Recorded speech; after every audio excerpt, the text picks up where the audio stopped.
So, good afternoon. So, thank you for coming to this session. I'm very excited to be here. I have a very excited session for you, I believe. We have a bunch of demos. Let me introduce myself. I'm Tiander Terpijn. I'm a technology specialist working for Microsoft based in the Netherlands. And I'm having a focus on System Center within the data center. So that's my role. The objectives for my session are actually to demonstrate and to show you the strength of System Center 2012, especially how we can enable a private cloud provisioning scenario. So what I would like to give to you is that you will have a comprehension on how the complete System Center suite can work together and how well you can integrate the products and how you can execute a private cloud deployment with our technologies. Since we are heading towards the end of the week, I am assuming that you have a fairly good foundation about the System Center products, what they are doing, what their positioning is. This is not actually a session giving you an overview on the System Center products. I will have a slide really short positioning the products, but I'm assuming that you are aware what Virtual Machine Manager is, what Service Manager is, what Orchestrator is, what Operations Manager is. So since you are here during the whole week, it's nearing the end of the week, I'm guessing that you have a pretty good overview on the products. Also, during this session, I will share with you best practices, what I've learned during customer engagements, and I want to share with you what works right out of the box, what works with some customizations, or what works with some configuration changes in the products. So there are a couple of nitty-gritty details you need to know. Some are documented, some are not. So I would like to share that with you. And I have a lot of demos for you. So let's dive into the things we are going to look at. The reason I'm showing you this slide, and I'm guessing that you already have seen this slide a couple of times, is that I wanted to link my session, especially what you are going to see, with specific cloud attributes. So if we are talking about self-service, that is exactly what we are going to demonstrate. Pulled resources from our Virtual Machine Manager, elasticity, customizable, and how we can control this solution. So the next time you are going to perhaps talk yourself about this slide, talk with customers or within your own organization, it will give you a good reality check how you can map the technology based on what we are saying on slides like these, or within our marketing campaigns, or just how what companies are saying. So to give you in short, setting the scene overview regarding the technologies I'm going to show to you.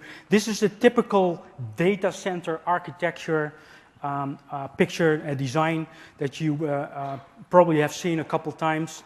That you have compute, storage, and networking within the data center. You might have multiple sites for site recovery, site failover. You might have replication going on between the sites. And System Center will fit in the data center as follows. We have Virtual Machine Manager doing the fabric management, hypervisor management, taking care of service definitions, business services, so to speak, and that will manage your back-end fabric.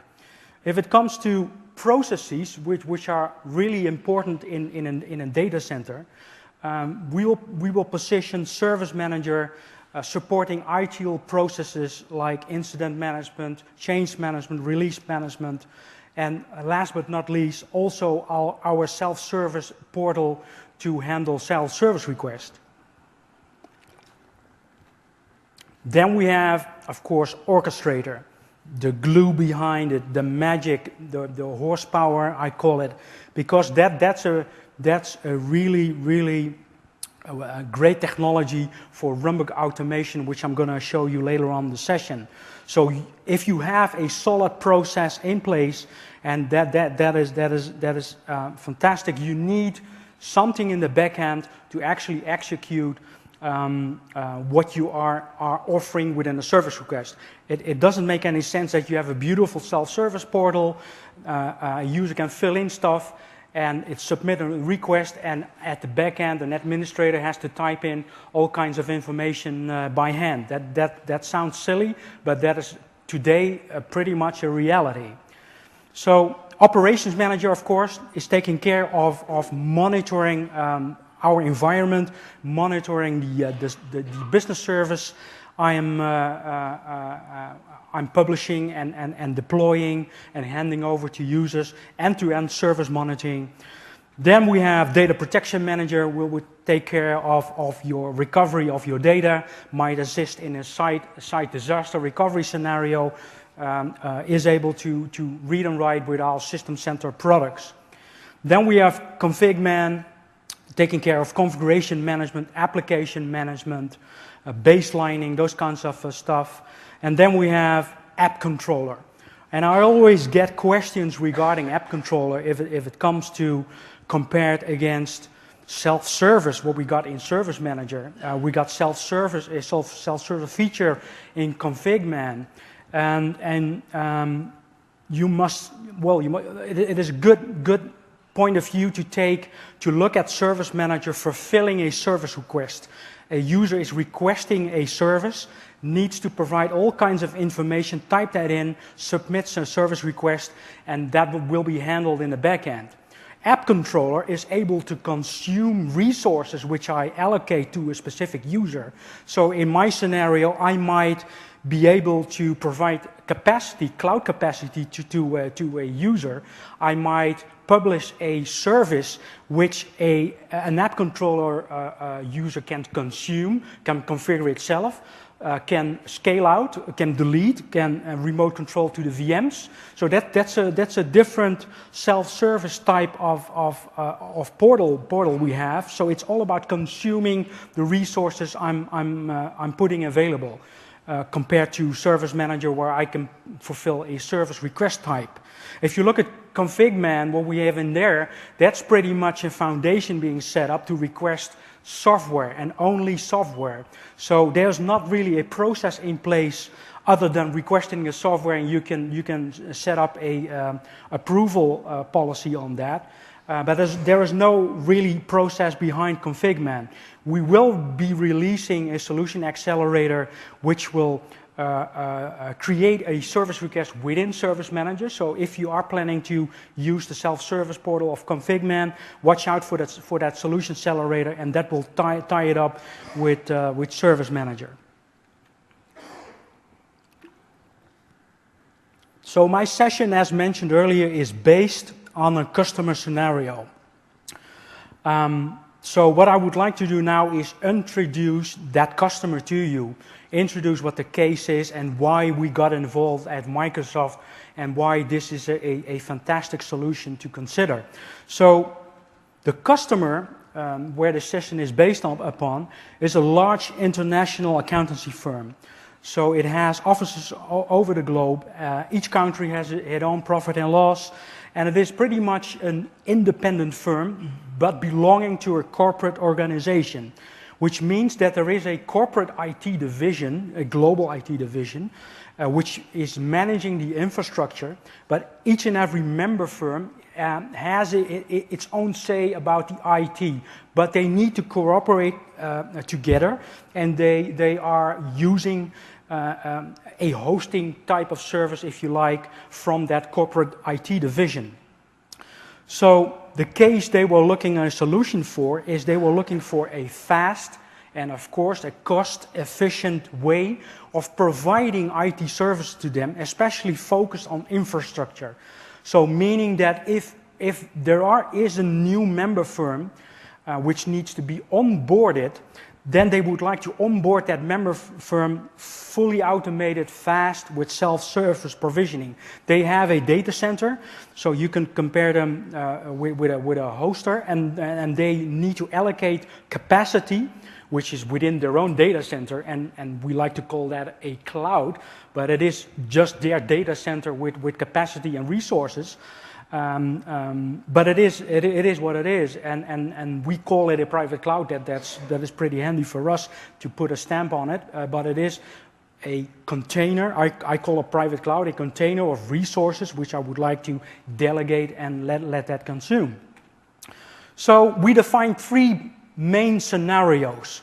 So a scenario to reserve capacity.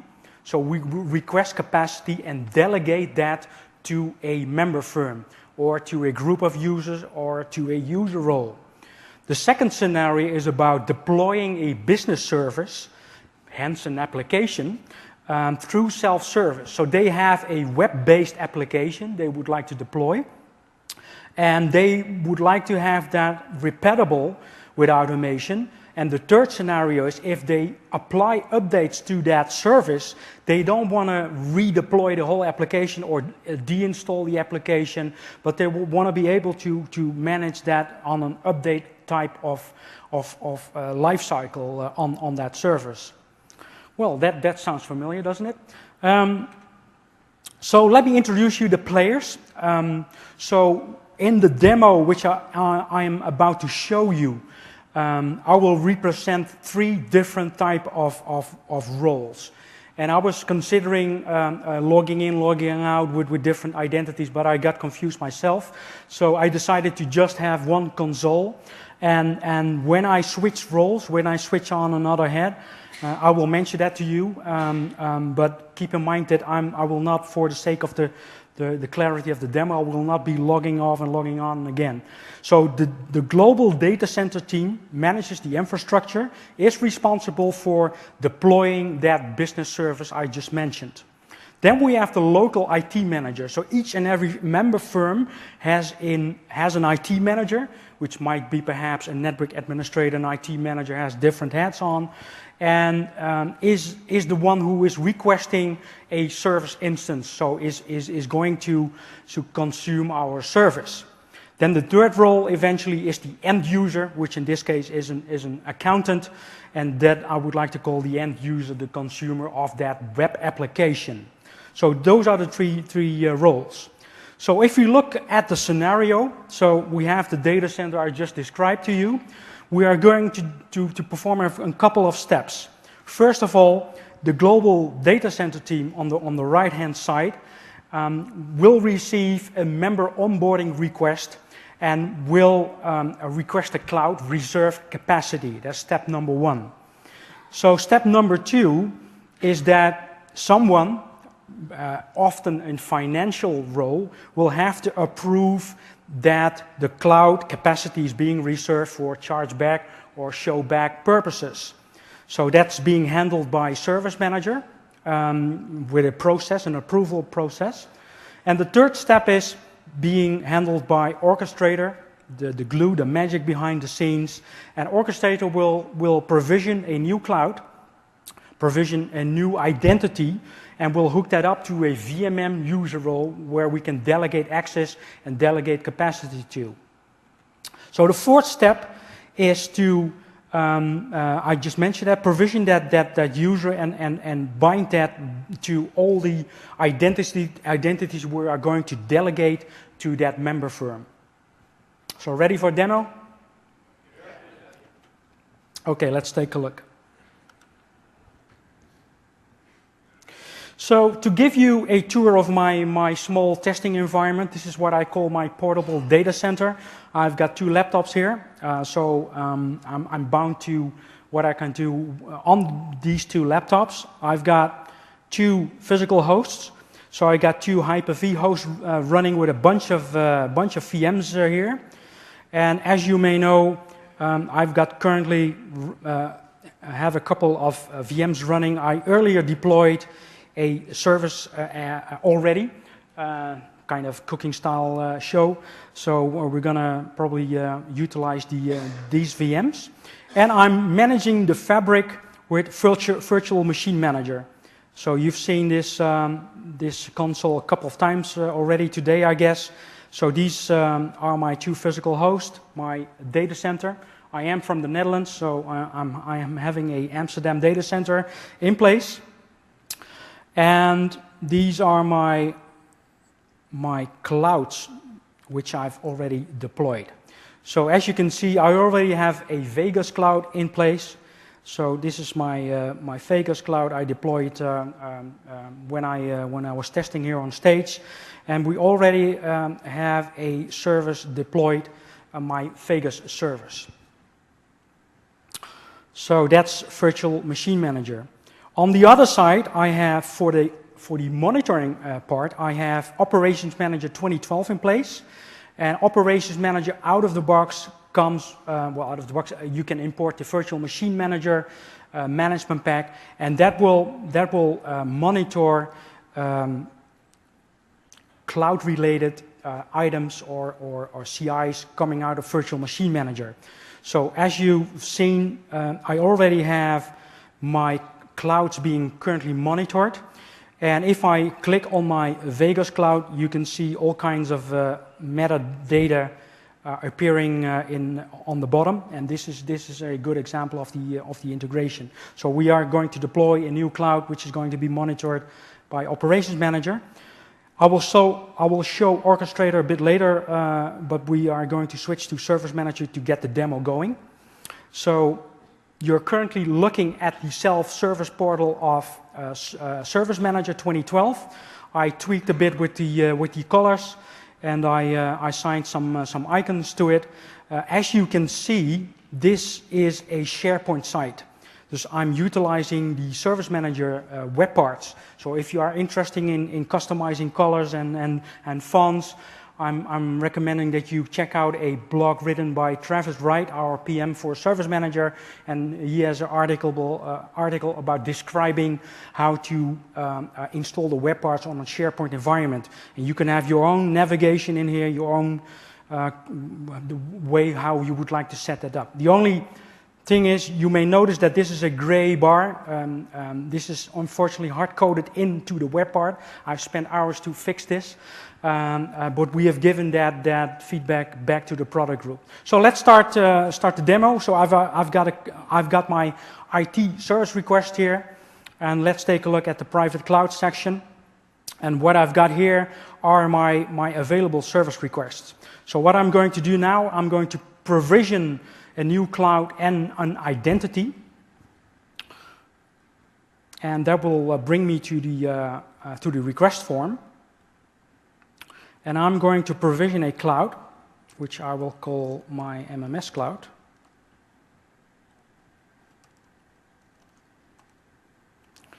So I'm giving that a description. Click on.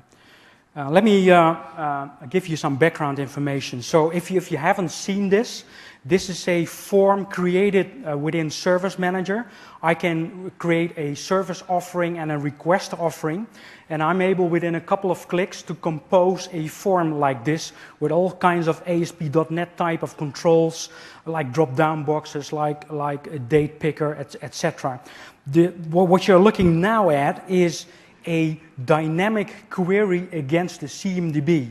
So not only can we capture static fields, but we can also query the CMDB on information we have. And this kind of information is being brought in by Virtual Machine Manager in conjunction with Operations Manager. So I'm going to select the host group, my two physical hosts, on where my cloud is going to land on. So on here, I can define some capacity, and this is actually a ridiculous capacity you can see based on my laptop, but I will crank it a bit up so that we have 8 gigs available memory, and I can select the number of CPUs I would like to allocate. So you can have all kinds of checks in here, integer checks, limiting, ranging checks. So we'll click on next. And now I'm getting a couple of questions regarding how many VMs can I host. So as you can see, if I type 2000, it will be checked by the input validation that I can only select probably 20 VMs max. So I'm going to select 6 VMs. I'm going to define 500 gigs, which I don't have. So let's put it to 50 gigs of storage. And here I'm going to provide a identity. So please note that you can provide your own description because a member firm perhaps doesn't know what an Active Directory account name is. So, but for the demo purpose, I'm emphasizing that you can use any field later on in Orchestrator wherever you want. So I'm going to name this MMS users. Click on next, and I will get the famous summary page. Call submit. So now within a couple of clicks, I have sent out a request for capacity. So what will happen in the background is that Service Manager will create a service request based on the template I defined earlier. So within that template, I have included a couple of steps. So I have included an approval step. So the approval step will be based on, can be based on who's my line manager, who is responsible for a specific server. I can assign an approver based on what I would like to base it on, is pretty much. So if we look at my work items, I can see that I've got a brand new service request created. And if I click on edit, I will open the form, and you will see that I've entered a couple of fields already. You can see here what the summary is of all the fields that were inputted. And as you see, Service Manager has a notification subscription type comparable with Operations Manager, that a specific user or role can be notified based on the service request. The activity that I have included, I will demonstrate that to you or show you, we first send out an approval, and then we go ahead and provision that cloud. So you just saw me receiving an email. So this is an email being constructed by Service Manager, and you can put HTML text in, you can utilize the fields to construct all the data. So I can either use the Exchange connector by replying to this email and then approve it, or I can navigate to the self-service portal, and now you will see the original out-of-the-box self-service portal of Service Manager, and that will bring me to the approval page.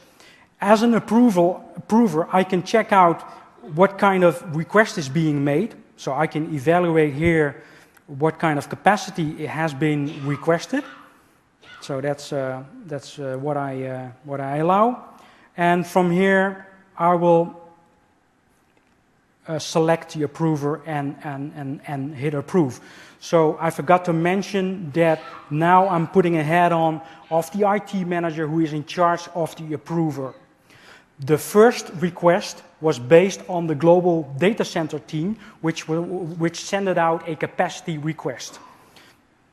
So sorry about that confusion. So I'm going to click on approve, and this will be stored into the service request history. So we will have an audit trail showing that a certain person has approved this service request on a specific date, and if you have multiple approvers, that will show up in the service request as well.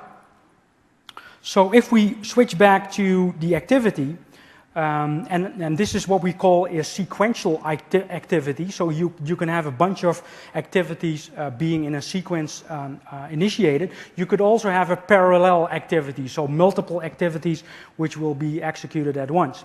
So if I refresh this screen, you will see that the first activity has been completed.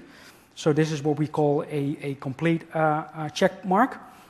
And the second activity has already been initiated. So if we double click on the activity, we can see that we have a runbook tied to this activity. And the beauty is that I'm putting on a different hat now. The administrator, the service manager administrator, or the fabric manager can now click on the associated runbook. So this will give you an integrated story regarding the runbook I currently firing off. I can check the instances, and I will have a instance running, so I can look at the details. And here you can see that I'm initiating a runbook which does a bunch of activities. So you might be noticing that time to time I'm looking to this laptop. This is my monitoring pane, so I can take a look at how the progress is doing, so that I'm make sure that I end on time with my demos. So you can see that this is a live representation about the runbook activity. So you can see that I already have created a user, and this is coming from a standard Active Directory integration pack for Orchestrator. So you can utilize that right out of the box. So if we look at my Active Directory and users, and if I hit refresh, you will see an MMS user have been created. And here you can see that I can fill in several fields based on the database I'm utilizing within Orchestrator. So I have created a new identity. And what is happening here is that based on the self-service request, I've selected a host group for my cloud to land on. And you didn't see me putting that host group in. So what Orchestrator is actually doing is retrieving the relationship based on the selection I made. So I selected a certain host group, and Orchestrator is reaching out to the CMDB from Service Manager to get all the relations in return of all the rich information we already have in the CMDB. So it is now, so I have that relationship, and with that relationship I can provision and send these instructions out to Virtual Machine Manager. So we already have provisioned the cloud and created a new cloud, and we have created a user role. So if we switch to Virtual Machine Manager for a second, you can see that I have a brand new MMS cloud. So that has just been created. And if I click on the overview page, you will see that already my VMM user role has been correlated to that cloud. And not only that, but we can see the capacity over here, which has been requested. So 8 gigabytes of memory and 50 gigabytes of storage. So that has completed successfully. So currently no services. So if we go back to the runbook, you will see that based on the completion of the activities, so this is the runbook, I am utilizing the database of Orchestrator to have a rich and informative confirmation being sent back to the requester who is requesting that service.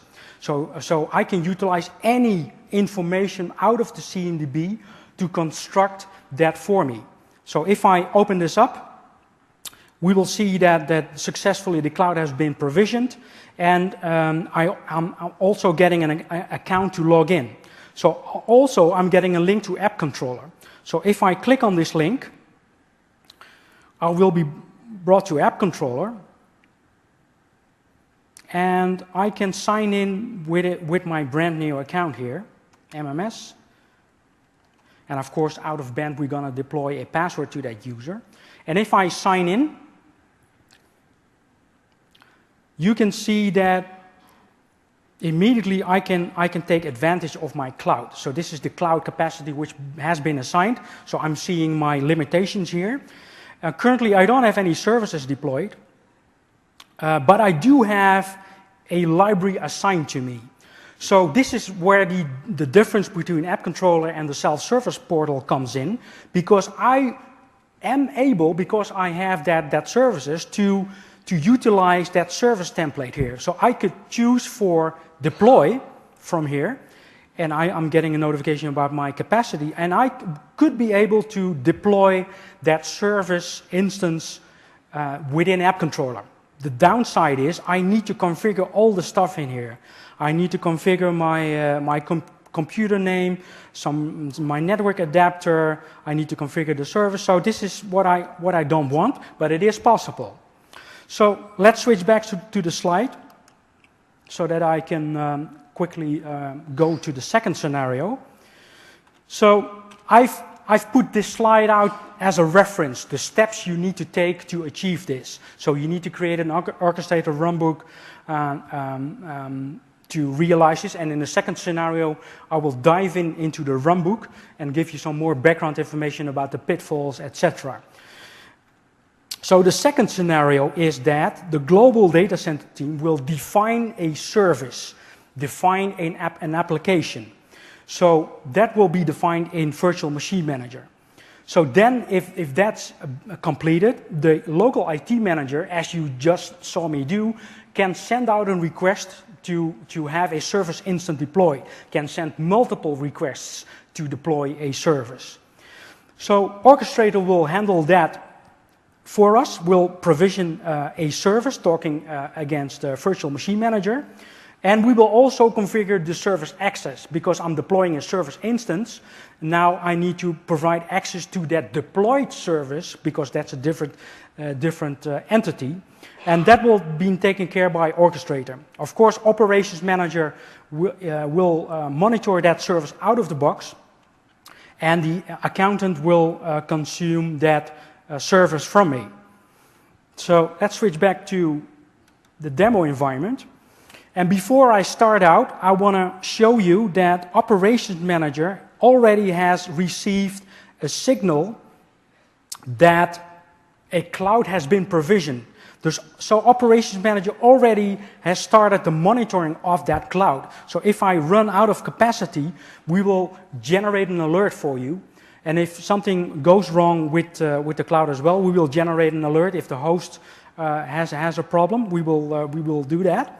And currently we have just one service deployed. That's my Vega service. So let's switch over to Virtual Machine Manager. So now I'm again the global data center team, and I have defined a service which is called a bulletin board service.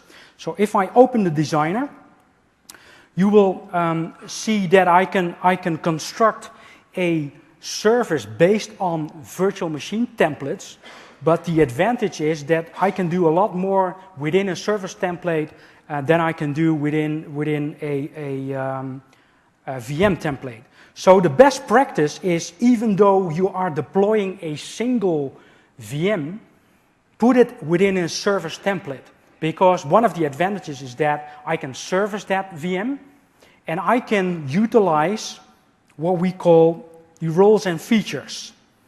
So I will demonstrate that later on, that you can configure roles and features which you can't configure it within a VM template. It's a bit confusing because it is there in a VM template, but you cannot use it. So with drag and drop, I can just put my SQL image. I can make it a 3-tier application. And if I hit save and validate, I have a 3-tier application. I can fire my SQL scripts against it. So you have a grasp on what a service definition is. So let's not save this. It will mess up my demo. So this is what we are going to deploy. So let's switch back to Service Manager and put a head on. Let's close this service request for a second. And let's put a head on of the IT manager requesting a new service instance. So going back to my portal.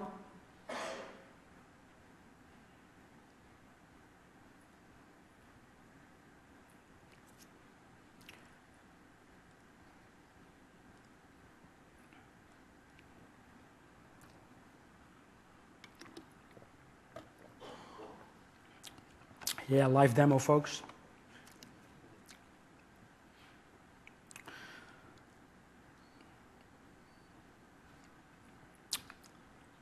And I can shut this down. Get rid of my email messages. Here we go. So now I'm going to deploy a new service instance. So this time I took out the approval section because of the sake of time.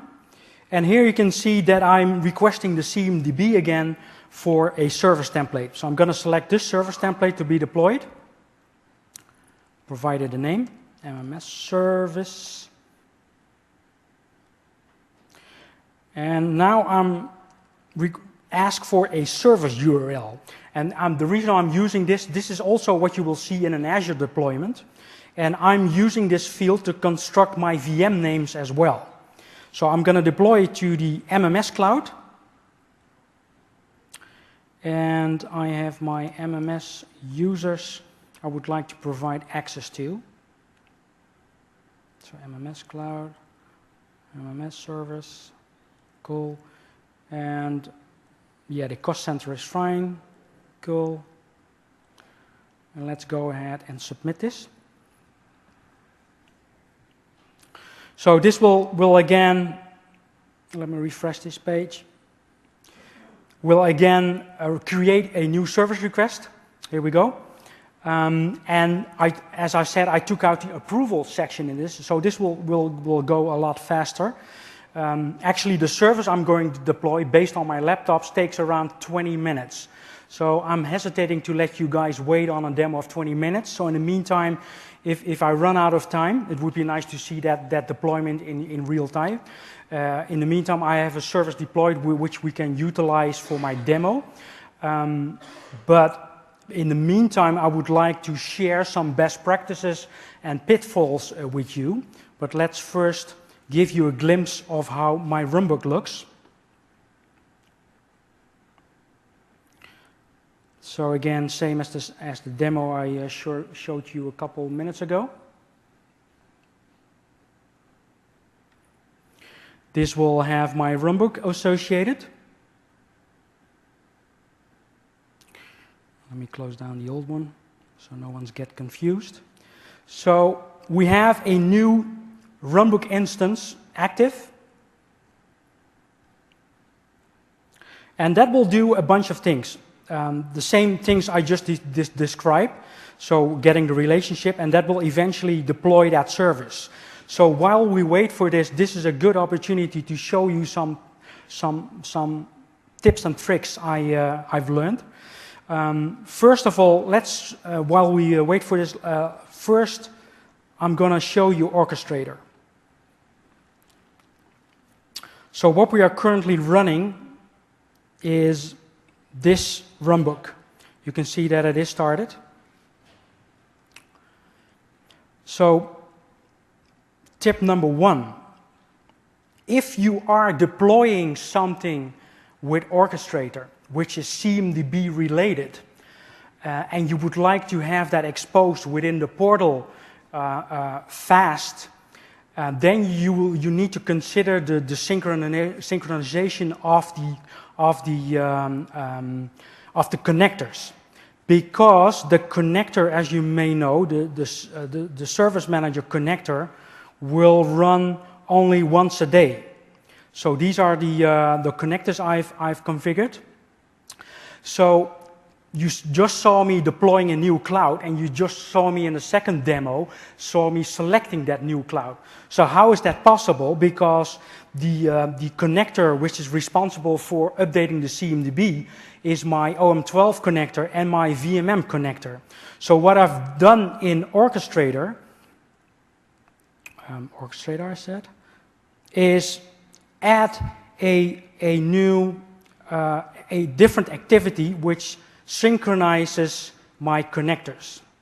So this is actually a PowerShell script I integrated, and please note the syntax of that get SCM connector, because there is a different parameter which is called name, which doesn't do you any good. So you need to select a display name for it to run, and then you can force the connector to run. So this goes for Active Directory synchronization as well, config man synchronization as well. You do need to take into consideration whether this introduces overhead or not, because this will have some impact on your service manager instance. But if you have a kind of SLA, I would like to have that available within a couple of hours. This is the way to go. Also, what is very important is that the initialized data part, so retrieving information from the self-server user, if you have created a runbook activity on the service manager side, created a request offering, and you change something in here, you delete a parameter or you add one, that will render your runbook activity as invalid. So you have a huge problem there. So make sure that you of all the tips I'm giving you, remember this one. If the data is coming out of the CMDB, there is no need to use a initialized data parameter, because we already know what kind of data is in the CMDB. For example, if I would like to utilize Active Directory user information or group information, or you just saw me selecting cloud, don't ask that and bind that to a initialized data property. There's no need for that. We can query it out of Orchestrator. So that's tip number one. So if we take a look at the deploy and tier service, you can see that I'm utilizing a couple of PowerShell scripts, because when I sat down with that customer and he was talking about I would like to deploy a cloud and provision a service, I imported the integration pack for Virtual Machine Manager. And what I was trying to do, oops, resized that wrong. What I was trying to figure out is where the integration pack activity went for deploying a cloud. So, where's Virtual Machine Manager? Oh, here it is. So,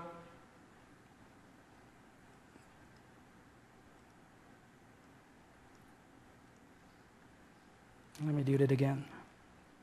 As you may notice, did you guys notice that there isn't a integration pack activity for deploy a cloud provision as service?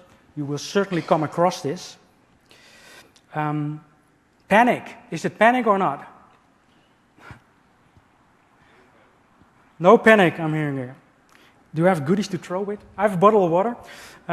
So no panic, because you can create, as you can see, we also have a run PowerShell script activity. And that will run against Virtual Machine Manager. So what I've done is go out to the Virtual Machine Manager console, and you know by now, because every PM is demoing that you can that you have a view script button in there. And if you have that button, you can copy that script and utilize it in your integration pack. So what I've done is I've added my PowerShell script into. Let's take a look at the activity I'm doing now. I've utilized Charles Joy, he's a PM, and he has released an integration pack on Codeplex to handle PowerShell instructions very nicely. And what I've done is I've just cut and paste that PowerShell script in here. So let me ask the audience this: who of you is familiar with PowerShell? Raise of hands. And who of you is interested to see what I've done within the PowerShell script? The reason I'm asking this, it is not that handy for people who... any votes? A couple of hands? Okay. Let me explain you in short and give you my thoughts about a couple of things. So first of all, what you can see here is that I'm trying to do some error handling. And that's a bit tough, I've noticed, because if you reach out from a PowerShell session out of Virtual Machine Manager, and you will instruct a remote, send a remote instruction, that instruction is successful, whatever the outcome is. So if you are working with an error variable or checking that $? That will not give you any good pointers. So what I've actually done to work around it a bit, and I'm still working on the idea, is to have a event log source created. So it will nicely put that in the event log. And in every action I take, it will let me see if I've run this. In any action I take, I will write an event log entry. So I'm trying to bind to the VMM server. So in this scenario, I've decided to deploy a service where the input is a cloud. So the things I need to do is to ask on the Virtual Machine Manager side, what kind of clouds do you have, and does that equals my name I'm currently would like to land that on. So as you may know, if I just type get System Center Cloud, it will give you a nice list of all clouds available, and that is really handy dandy because I can look at every field and I can do some criteria based on that. So if I bind this to a variable like this, I will have that in place. And now I can query VM for a service template. So this will list all the service templates I have available. And the only thing I need to do is select the service template I would like to deploy, so which I'm going to do now. And you can see that each and every step I will write into the event log. And now I will fill a variable with my service name. And the only thing I need to do now is to create a service configuration. So what happens within the console is that you can deploy, configure deployment for a service. I don't know whether you've played with that. And if you do that, it will create a service deployment configuration, the MMS service. So going back to Orchestrator. So I've put some remarks here. So we created a new service configuration, but now if we would like to do something like setting the VM names, or if you have a 3-tier or a 2-tier service template with a SQL within it and you have a SQL connection string, you need to fill that in. If you deploy that service template within the console, you will get prompted for that variable, that's add SQL server name add, that variable which will be noticed. So if you use that and would like to have runbook automation against that, you need to fill that variable yourselves. So what I'm doing now is getting that information, or I probably already did that.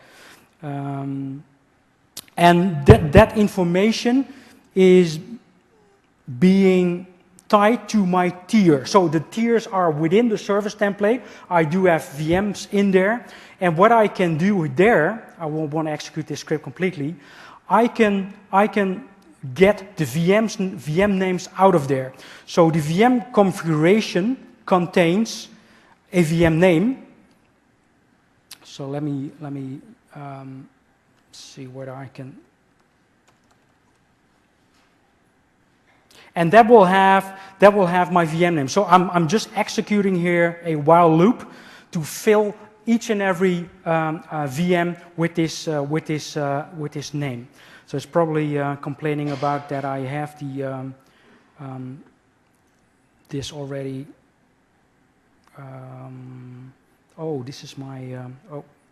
This is my live demo configuration. Oops, that's now I'm getting.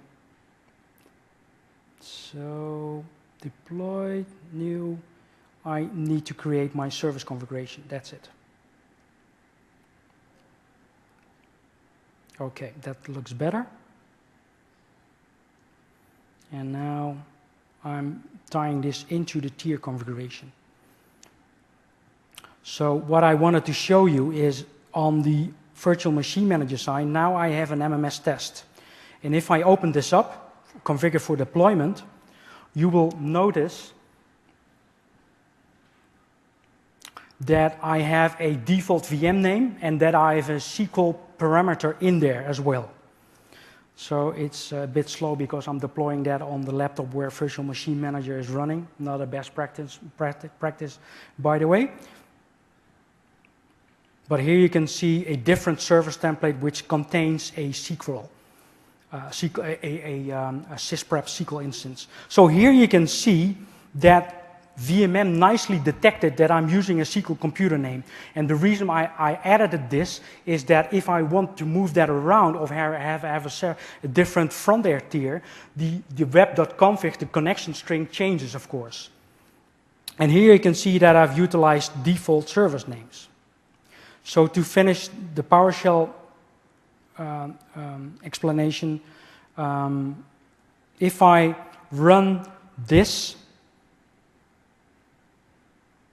did I run this already? Okay. What I can run now is the while loop I just described, and that will take care of my virtual machine names. And you can see in the background that it changed my name to the VM name I defined. So this is my tier configuration. And as you can see, I can do a lot of things with this, and this, to conclude, has altered my VM names. See that my VM names now have changed? And I can do the same with the parameter within the service definition. So with that instruction, you can fully automate this. Who of you would be interested in this PowerShell script? Oh, please fill in your eval and put a remark on there, and I will make sure that we will post this. So that's a bit a trickery to fill in the evals. Sorry about that, but okay. So let's get back to the demo.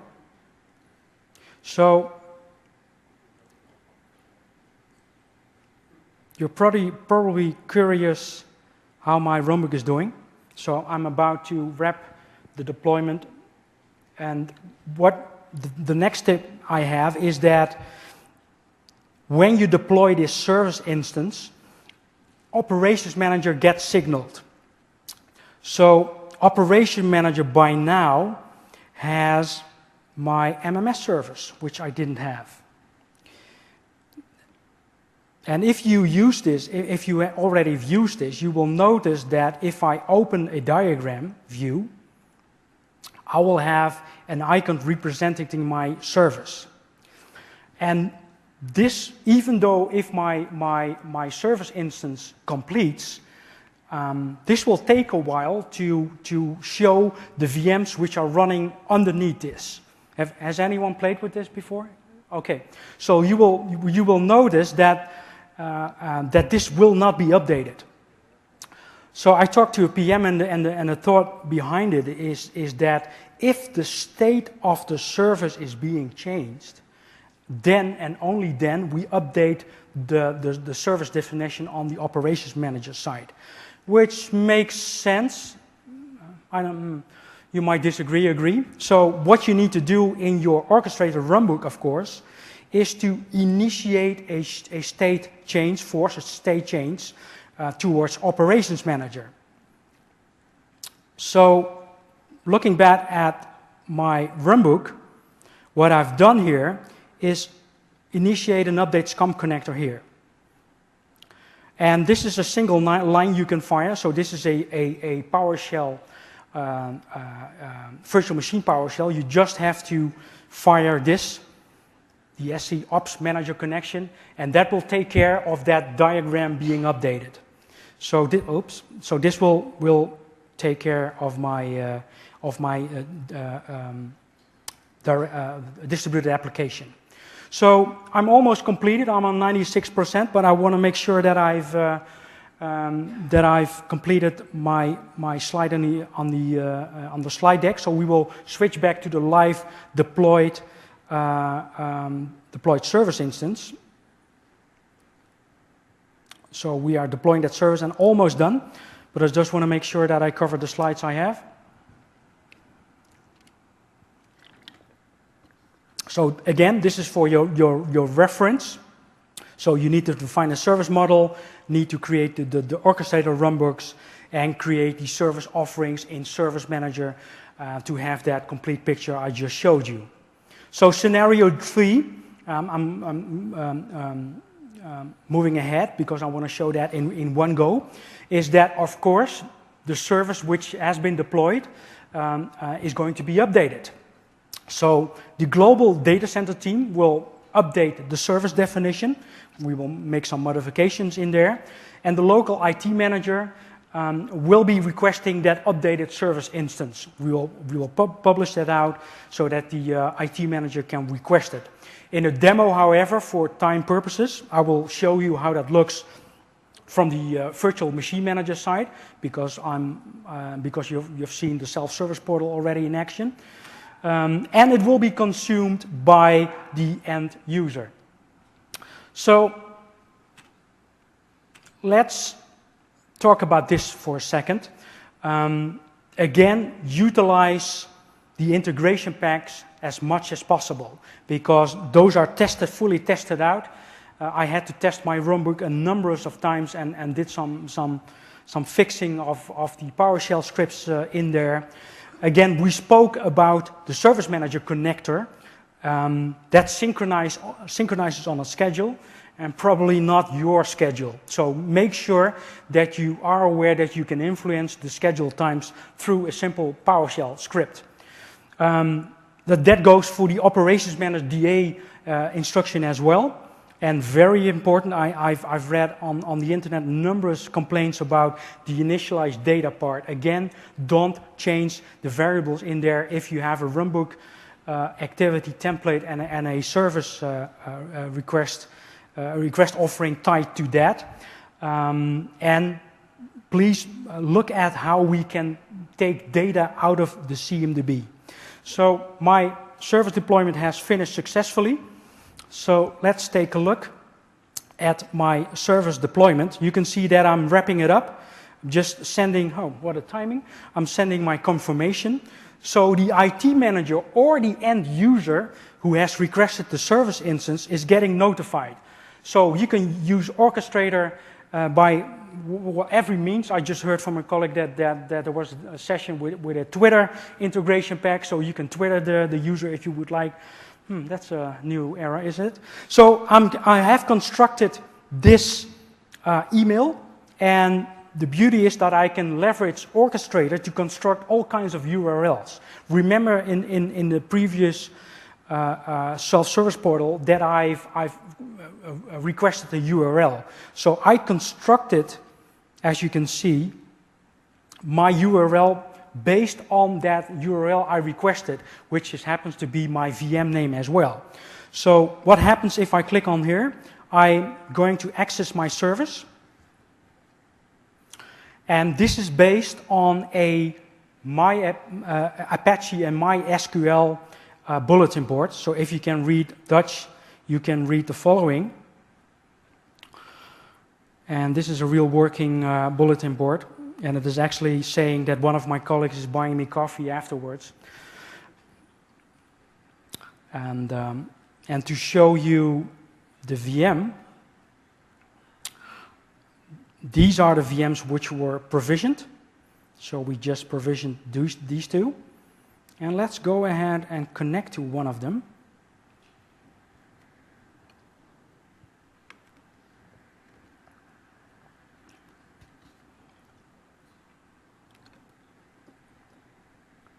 Just to show you. And as you can see, I just went to a sysprep, generalize, and for the sake of, I'm going to log in with an administrator account.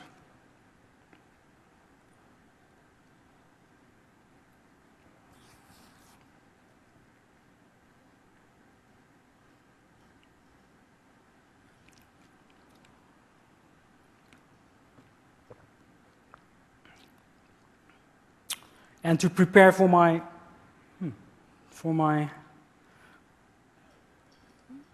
oops. Oh, this is nice.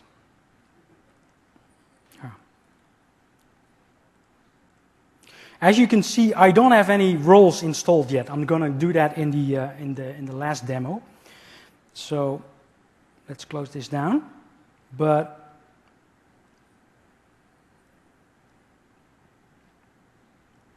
just to show you what I've got.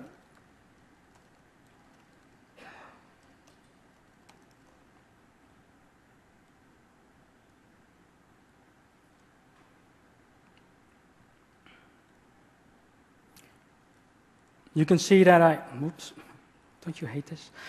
You can see that I've got Apache and MySQL running in here. So I've sequenced this with server appv and deployed this service instance. So to conclude my session with the last demo is that I'm going to update my service definition. So let's get back to Virtual Machine Manager. And oh wait, before we do that, I always forget to show you that. And if I now hit refresh, boom, you see this? And it will show you the diagram of my service. Currently narrow because I didn't install the virtual guest components. But this is my distributed application, so my service.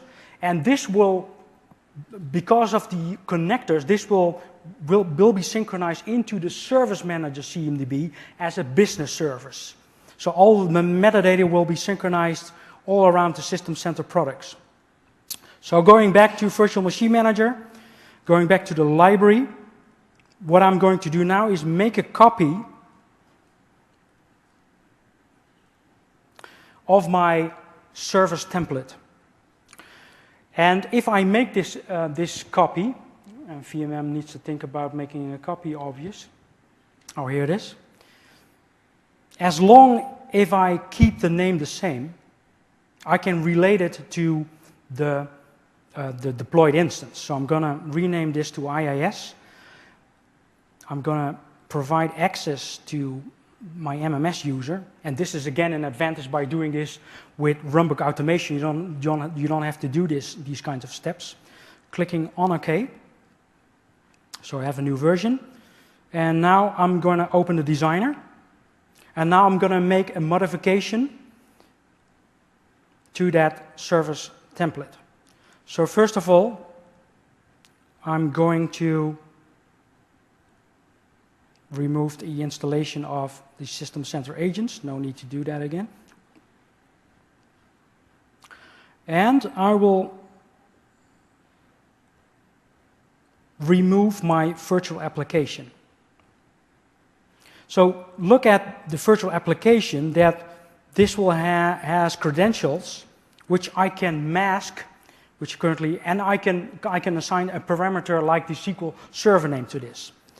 So I'm going to remove this, and now I'm going to enable the user roles and the server roles and features.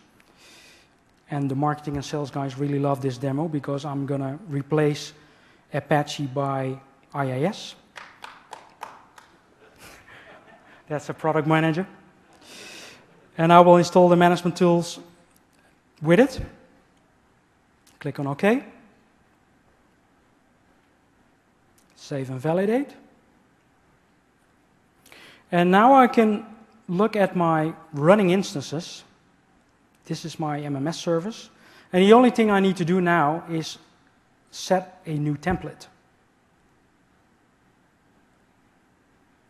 So I'm going to select the IIS version. Hit on next. I don't have any specific values I need to enter. But this is an interesting choice because I can apply the updates on the running instances, or I can decide to deploy a new instance, which I will not. And in this page, you will see what the changes are. So looking at the tier I'm having in conventional service type, first of all, I'm uninstalling an application. So you can see that my server application, for my virtual application, server application virtualization package will be uninstalled. And you can see that I will install a web server here. And let's go ahead, apply that updates immediately. Here you get a warning, because I currently have a single upgrade domain, I might face outages. This is a live demo, so let's be brave. And let's hit finish. So this will take like a minute to update. It will actually look at the delta, the diffs between the both service template, and apply the delta. And in the background, it will do a deinstallation of the server app v package, and it will enable the roles I just enabled. So this should finish up in a couple of seconds.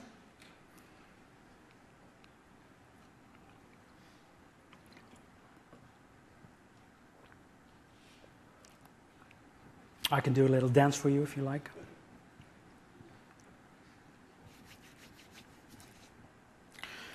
And this completes with info, so it has been completed. So if we switch back,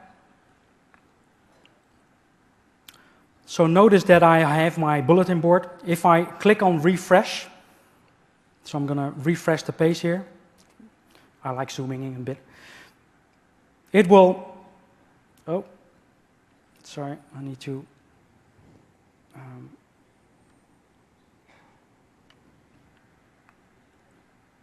where was I?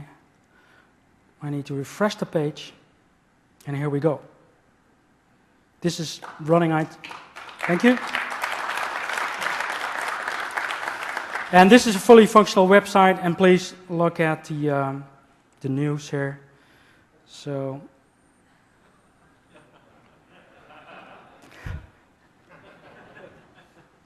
So finishing up with the slides. Thank you guys for attending. Hope you liked it.